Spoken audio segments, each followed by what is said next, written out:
لأجل بنت العزة سوق المعاني والجزال، كيف بمدحها وهي بالحلايا الأولى.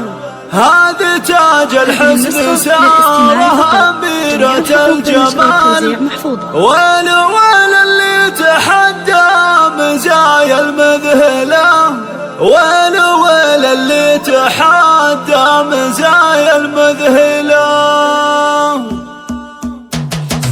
لأجل بنت العزة سوق المعاني والجزال، كيف بمدحها وهي بالحلايا الأولى. هذه تاج الحسن سارها أميرة الجمال، ويل ويل اللي تحدى مزايا المذهلة. هذه سارة قد تعدت مراسم الكمال، هذه سارة اللي نقول كاملة ومكملة. لا مشت في مشيها هبه ووجود دلال، وانحكت تسر قلوب العرب بالملا. كانها بالزين ما معها في العالم مثال، وكانها بالطيب لا الطيب كله تحمله. هذه سارة بدلعها وناقتها خيال، تسبق اجيال العذارى بجميع الامثله. هايله متشيخه سيدة كل الخصال، سارة منه قدها كل حاسد تقتله. عزها من عز ابوها الكفوشه من رجال، بنت شيخ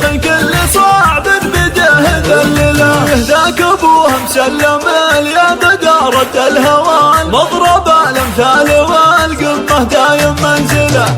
المراجل من يمينه براهين وفعال، بالكرم والجود يعطي السمين من الجلال. وفر يساره يا بنت مروي السلال، ناسك اسبع الفخر مجدهم من يجهله. واسبع في اللوازم يشيلون الثقال، حي منهم للزعامه بروس الطايله.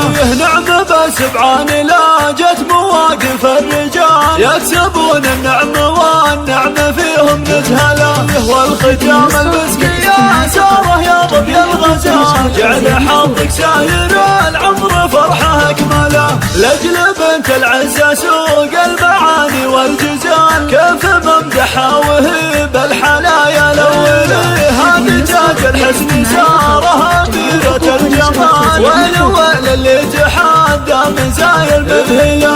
هذه سارة قد تعدت مراسم الكمال، هذه سارة اللي نقول كاملة ومكملة. لا مشت في مشيها هبه ووجود دلال، وانحكت تسر قلوب العرب بالملا. كانها بالزين ما معها في العالم مثال، وكانها بالطيب لا الطيب كله تحمله. هذه سارة بدلعها وناقتها خيال، تسبق اجيال العذارى بجميع الامثله. هايله متشيخه سيدة كل الخصال، سارة منه قدها كل حاسد تقتله. عزها من عز ابوها الكفوشه من رجال، بنت شيخ كل صعب بده ذلله. ذاك ابوها مسلم اليد دارت الهوان، مضرب الامثال والقمه دايم منزله. المراجل من يمينه براهين وفعال، بالكرم والجود يعطي السمين من الجلال. وفر يساره يا بنت مروي السلال، ساسك اسبع الفخر مجدهم من يجهله. واسبع في اللوازم يشيلون الثقال، حي منهم للزعامه بروس الطايله. نعم بسبعان لا جت مواقف الرجال، يكسبون النعم والنعم فيهم نجهله. والختام المسكي يا ساره يا ظبي الغزال، جعل حظك ساير العمر فرحه